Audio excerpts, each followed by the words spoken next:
নমস্কার। আজকে আমার নিবেদন মিথ্যে কথা। কবি শঙ্খ ঘোষ। লোকে আমায় ভালোই বলে, দিব্যি চলনসই।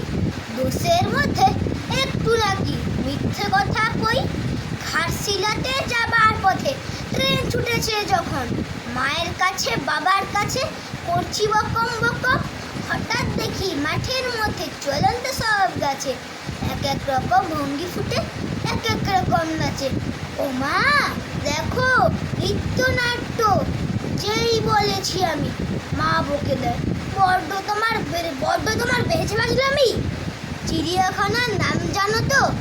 আমার শেষে মেশর আদর করে দেখিয়েছিলেন পশুরাজের কেশর। কদিন পরে চুন কষানো দেওয়াল জুড়ে একই ঠিক অবিকল সেই রকমই মূর্তি যেন দেখি।